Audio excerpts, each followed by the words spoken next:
ગ્રહણની ખગોળીય ઘટના હિન્દુ ધર્મ ધાર્મિક મહત્વ ધરાવે છે। આ વખતે ભારતમાં 7મી સપ્ટેમ્બરે થનાર ચંદ્રગ્રહણ વિશેષ છે। આ ચંદ્રગ્રહણમાં ચંદ્ર લાલ કલરનો જોવા મળશે, તેથી તેને લાલ ચંદ્રગ્રહણ તરીકે પણ ઓળખવામાં આવી રહ્યું છે। આ એક અવકાશમાં થતી ઘટના છે અને તેને જોવાનો નજારો ખૂબ જ અદ્ભુત હશે।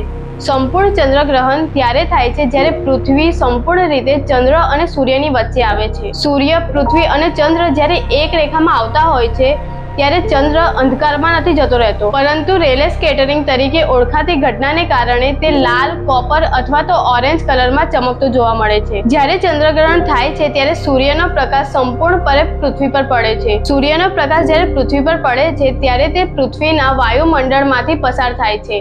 આ પ્રકાશ હવામાં રહેલા નાના કણો સાથે અથડાય છે। આ અથડામણમાં પ્રકાશ બે ભાગમાં વહેંચાઈ જાય છે। નાની તરંગવાળો પ્રકાશ જે વાદળી અથવા તો જાંબલી રંગનો હોય છે તે પૃથ્વી પર રહે છે અને તેને કારણે વાદળનો કલર વાદળી દેખાય છે। મોટી તરંગવાળો પ્રકાશ લાલ અને ઓરેન્જ હોય છે।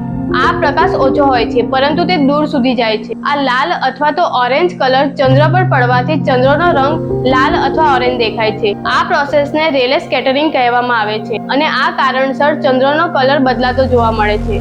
સૂર્યાસ્ત અને સૂર્યોદય સમયે આકાશનો કલર જે બદલાતો હોય છે તે આ જ પ્રોસેસના કારણે બદલાય છે। આવા જ વિડીયોઝ જોવા માટે જોતા રહો સીધીખબર.com।